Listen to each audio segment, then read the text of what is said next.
নমস্কার, কেমন আছেন সবাই? আশা করি সবাই খুব ভালো আছেন, সুস্থ আছেন। আমরাও বেশ আছি। আমি কৃষ্ণা কম্বোডিয়ার আজকের নতুন আরেকটি ব্লগে আপনাদের সবাইকে জানাই অনেক স্বাগত। তো ছেলে তো স্কুল চলে গেছে আর আপনাদের দাদা এখনও বেরোয়নি, ও বেরোবে। তো ওর খাওয়া দাওয়া হয়ে গেছে, ও জাস্ট রেডি হচ্ছে। আর আমি ভাবলাম তাহলে সবজিগুলো কেটে নিই। রবিবারের বাজারে গিয়েছিলাম, তো সেই দিন এই টাটকা সবজিগুলো নিয়ে এসেছি। আমি আবার রোববারের বাজারে যেই সবজিগুলো আনি সেগুলো আর ফ্রিজে ঢোকাই না। কেন জানেন? প্রত্যেক সপ্তাহেই তো বাজারে যাই, তো ওই জন্য আর সবজিগুলো ফ্রিজে ঢোকাই না। সবজি ফ্রিজে ঢোকালে কেমন একটা হয়ে যায়। দাঁড়ান, আপনার দাদা এখন বেরোবে, তো ওকে একটু টাটা করে দিই। ওই যে ও চলে যাচ্ছে অফিসে, আর এখন আমি একটু জানলাগুলো খুলবো, কারণ এই যে বাবা আর ছেলে যতক্ষণ ঘরে থাকে আমি আর জানলাগুলো খোলার সময়ই পাই না সেইভাবে। তো ও চলে গেলে এখন জানলাগুলো খুলবো, আর এইখানে আমি দাঁড়িয়ে থাকবো কেন জানেন বললাম? কারণ এখন এইখানে জাতীয় সঙ্গীত শুরু হবে। কম্বোডিয়াতে যে কোনো কর্মক্ষেত্রেই সকালবেলা কাজ শুরু হওয়ার আগে কিন্তু জাতীয় সঙ্গীত মাস্ট। মানে আমাদের যেমন স্কুলে জাতীয় সঙ্গীত হয়, এখানে স্কুল যে কোনো প্রতিষ্ঠানেই আগে জাতীয় সঙ্গীত হবে, তারপরে কাজ শুরু হবে। তো আপনার দাদা ওই যে গেল, তো এখন জাতীয় সঙ্গীতটা হবে, তারপরে কাজ শুরু হবে। থাইল্যান্ডেও কিন্তু একই নিয়ম, জানেন? আমরা যখন থাইল্যান্ডে ছিলাম তখন আমি একদিন বাজারে গিয়েছিলাম, তো হঠাৎ করে দেখি সবাই চুপচাপ দাঁড়িয়ে আছে, যে যেমনভাবে ছিল সে সেরমভাবেই দাঁড়িয়ে আছে, আর একটা মিউজিক হচ্ছে। আমি তো কিছুই বুঝতে পারছি না। আমি আপনার দাদাকে বললাম, কি হচ্ছে কি হচ্ছে? আপনার দাদা আমাকে মুখে আঙুল দিয়ে বলছে, চুপ চুপ, একটু পরে বলছি। এদিকে আমি তো কিছুই বুঝতে পারছি না, কারণ থাইল্যান্ডের ভাষায় ওটা জাতীয় সঙ্গীত হচ্ছিল, সেটাও আমি বুঝতে পারিনি। আর আমাদের দেশে তো বাজারে জাতীয় সঙ্গীত বাজে না, তাই আমি বুঝতে পারিনি। আসলে থাইল্যান্ডে একটা নির্দিষ্ট সময়ে প্রত্যেক দিন, সেটা বাজার হোক, স্কুল হোক, বাস হোক, ট্রেন হোক, সব জায়গাতেই ওই জাতীয় সঙ্গীতটা সেই মুহূর্তে চালু হবে। আর যে যেইখানে থাকে না কেন, সে সেইখানেই সেরকমভাবে দাঁড়িয়ে থাকে। তো আমরা সেদিন বাজারে গিয়েছিলাম, আর ওই টাইমটায় সকালবেলায় জাতীয় সঙ্গীত শুরু হয়েছে। আর শুরু হওয়ার সঙ্গে সঙ্গে আপনি বিশ্বাস করতে পারবেন না, বাজারের প্রত্যেকটা মানুষ তাদের দেশের প্রতি এতটাই সম্মান যে একটা মানুষও বসে নেই, এবং কোনো মানুষই কোনো কাজ সেই মুহূর্তে করছিল না। সবাই জাস্ট যে যার জায়গায় দাঁড়িয়েছিল। তো আমিও দাঁড়িয়েছিলাম। এরপরে আমরা যখনই বাজারে যেতাম বা বাসে যেতাম, আর ওই জাতীয় সঙ্গীত বাজলে আমরাও ওই রকম দাঁড়িয়ে থাকতাম। কারণ সেদিনের পর থেকে আমি বুঝে গিয়েছিলাম যে ওইটা ওই দেশের জাতীয় সঙ্গীত। আর এরকমই সিস্টেম করা, যে বাসে হোক, ট্রেনে হোক, স্কুলে হোক, সব জায়গাতে বলতে পারেন পুরো দেশে, থাইল্যান্ড দেশটাতে ওই সময়ই জাতীয় সঙ্গীত বাজবে। তবে কম্বোডিয়াতে এরকম সিস্টেম নেই যে একই সময় পুরো দেশে বাজবে। তবে যে কোনো কর্মক্ষেত্রে বা প্রতিষ্ঠানে কাজ শুরু হওয়ার আগে, সেটা ফ্যাক্টরি হোক, অফিস হোক, যা হোক, আগে জাতীয় সঙ্গীত হয়, তারপরে কাজ শুরু হয়। এটা একটা বেশ ভালো, বেশ সুন্দর লাগে, ফ্রেশ লাগে। আর দেশের প্রতি একটা শ্রদ্ধা, আর দেশকে প্রতিটা মানুষ কতটা ভালোবাসে সেইটাও বোঝা যায়। কারণ এই যে জাতীয় সঙ্গীতটা যখন হয়, প্রত্যেকটা মানুষ কিন্তু দাঁড়িয়ে থাকে। ওই জন্য আমিও, যেহেতু এখন এই দেশেই বর্তমান, তো এই দেশকে সম্মান জানানোর জন্য আমিও জানলার সামনে দাঁড়িয়ে থাকি। আর যদি ওম থাকতো তাহলে ওকেও আমি শেখাতাম। তো ও তো স্কুলে যায়, আর সেখানে নিশ্চয়ই জাতীয় সঙ্গীত হয়। ঘরে অনেকগুলো কলা ছিল, জানেন? কলাগুলো খারাপ হয়ে যাচ্ছিল।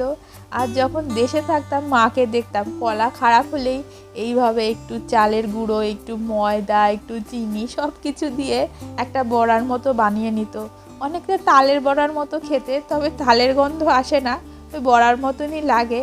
আর এইখানে তো এখনও আমি বাজারে তাল দেখতেই পাইনি, হয়তো পেলে একটা নিয়ে এসে বড়া করতাম।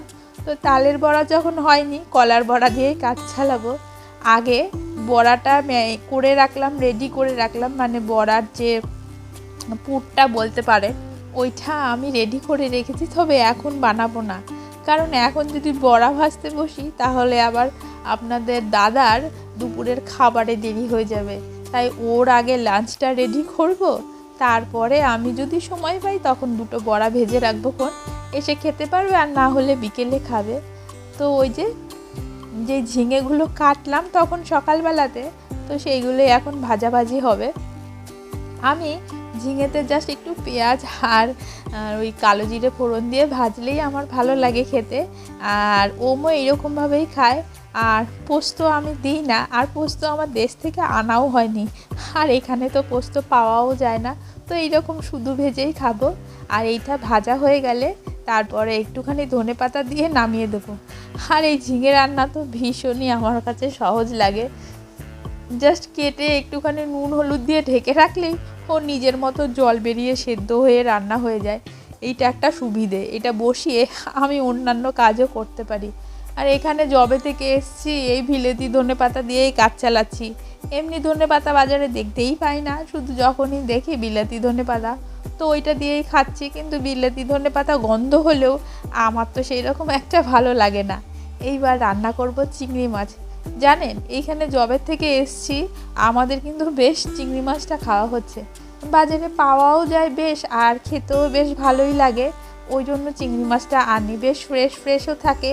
আর এখানে মাছে তো কোনো ভেজাল নেই যে আলাদা করে মাছের জেল ঢোকানো বা কিছু। ওই জন্য আমাদের চিংড়ি মাছটা কিন্তু অনেকই খাওয়া হয়। আর অনেক বড় বড়ও পাওয়া যায়, একদম টাটকা। ওই জন্য ওর বাবা বলে টাটকা যখন পাওয়া যাচ্ছে আর যখন এখানে আছি, তাহলে যেটা ভালো পাওয়া যাচ্ছে সেটাই খাই। আর ওমও চিংড়ি মাছ খেতে ভীষণ ভালোবাসে। জাস্ট এই যে চিংড়ি মাছ দিয়ে এর মধ্যে এবার একটু পেঁয়াজ, আদা বাটা, রসুন বাটা সব একসাথে দিয়ে ঢেকে দেবো। তো চিংড়ি মাছ আর পেঁয়াজ, টমেটো সব একসাথে ওর মতো কষতে থাকবে। আর লঙ্কাটা তেমন দেওয়া যাবে না, ওই যে আমার ছেলে খাবে। আর এই টমেটোই সব কিছু দিয়ে ঢেকে রাখবো। এর মধ্যে আমার ছেলে আবার স্কুল থেকে চলে এসছে, তো ওকে এখন আমি স্নান করিয়ে কি করেছি, ও আবার বললো যে আমাকে একটা অ্যাপেল কেটে দাও। তো ওকে একটা অ্যাপেল কেটে দিয়েছি, ও ওই ট্যাব দেখছে আর শুয়ে শুয়ে অ্যাপেল খাচ্ছে। আর এক্ষুনি আবার আপনাদের দাদার আসার সময় হয়ে যাবে। আজকাল স্কুল থেকে আসলেই আমি কি করি জানেন, আগেই স্নানটা করিয়ে দিই, না হলে পরে আর স্নান করতে চায় না, বড্ড বায়না করে। আর এখানে দেখি বড় বাচ্চা সবাই এই ভিটামিন ওয়াটারটা খায়। এটা আমি একটুখানি খেয়ে দেখেছিলাম, জলের মতনই লাগে আর সামান্য একটু লিচি ফ্লেভার। তো ও আজকাল দেখি এইটা খেতে চাইছে। আর এইদিকে আমার চিংড়ি মাছ রান্না হয়ে গেছে। আর ওই যে সকালে একটু ড্রাগন ফ্রুট কেটেছিলাম, তো ওইটা রয়ে গেছে। এখন ওইটাই আমি একটু শেষ করব। ফল সেইভাবে যে ওরকম রেগুলার নিয়ম করে আমার খাওয়া হয় না, তো যখন ওদের জন্য কাটি আর যেইটা এক্সট্রা থাকে তো সেটা শেষ করার জন্য খেয়ে নিই, এই আর কি। ড্রাগন ফ্রুট আমার খুব বেশি ভালো লাগে না, তেমন কিন্তু তো স্বাদ নেই। আর এই যে সময় আছে, আপনার দাদা এখনও আসেনি, হাতে মিনিট 10 সময় আছে, তাই ভাবলাম যে বড়াগুলো টুকটুক করে যে কটা হয় একটু ভেজে নিই, আসলে যদি গরম গরম দুটো মুখে দেবেক্ষণ। তো বড়া ভাজতে ভাজতে আপনাদের একটা কথা বলি, আমাদের ভিডিও যদি আপনাদের ভালো লাগে তাহলে অবশ্যই চ্যানেলটাকে ফলো করবেন। যারা ফেসবুক পেজ থেকে দেখছেন আর যারা ইউটিউব থেকে দেখছেন তারা চ্যানেলটাকে অবশ্যই সাবস্ক্রাইব করবেন। আর আপনাদের চিংড়ি মাছ খেতে কেমন লাগে আর এই কলার বড়াটা আপনাদের কেমন লাগলো, আর যদি ভালো লাগে তাহলে অবশ্যই বাড়িতে বানিয়ে দেখবেন আর কমেন্টে জানাবেন যে কেমন লাগলো। তো এই যে বড়া ভাজবো, আর দেখি ওর বাবা যদি এসে খাবে। আর বড়ার মধ্যে না আমি কি করেছিলাম, এইখান থেকে যে চালের গুঁড়োগুলো কিনেছিলাম সেইগুলো দিয়েছি। এবার বুঝতে পারছি না যে ওইটা স্টিকি রাইসের চালের গুঁড়ো না এমনি। তো যাই হোক, যা হবে ওপরওয়ালার ভরসা, তো উনি ঠিক করবে। দেখি তো মনে হচ্ছে খারাপ হবে না, হয়তো একটু শক্ত হতে পারে, কিংবা স্টিকি রাইস যদি হয়ে থাকে চালের তাহলে হয়তো একটু আঠালো লাগবে, তবে একেবারে খারাপ হবে না, মনে হচ্ছে খুব ভালোই হবে। তো দেখি ফাইনালি কি হলো। এই হচ্ছে আমার বড়া। জানেন, আমি ভয় পাচ্ছিলাম যে হয়তো কি না কি হবে, আসলে ভীষণ ভালো হয়েছিল খেতে। তো আজকের ভিডিওটা এখানেই রাখি, আবার আসবো কালকে নতুন একটা ভিডিও নিয়ে। আপনারা সবাই খুব ভালো থাকবেন, সুস্থ থাকবেন, টাটা।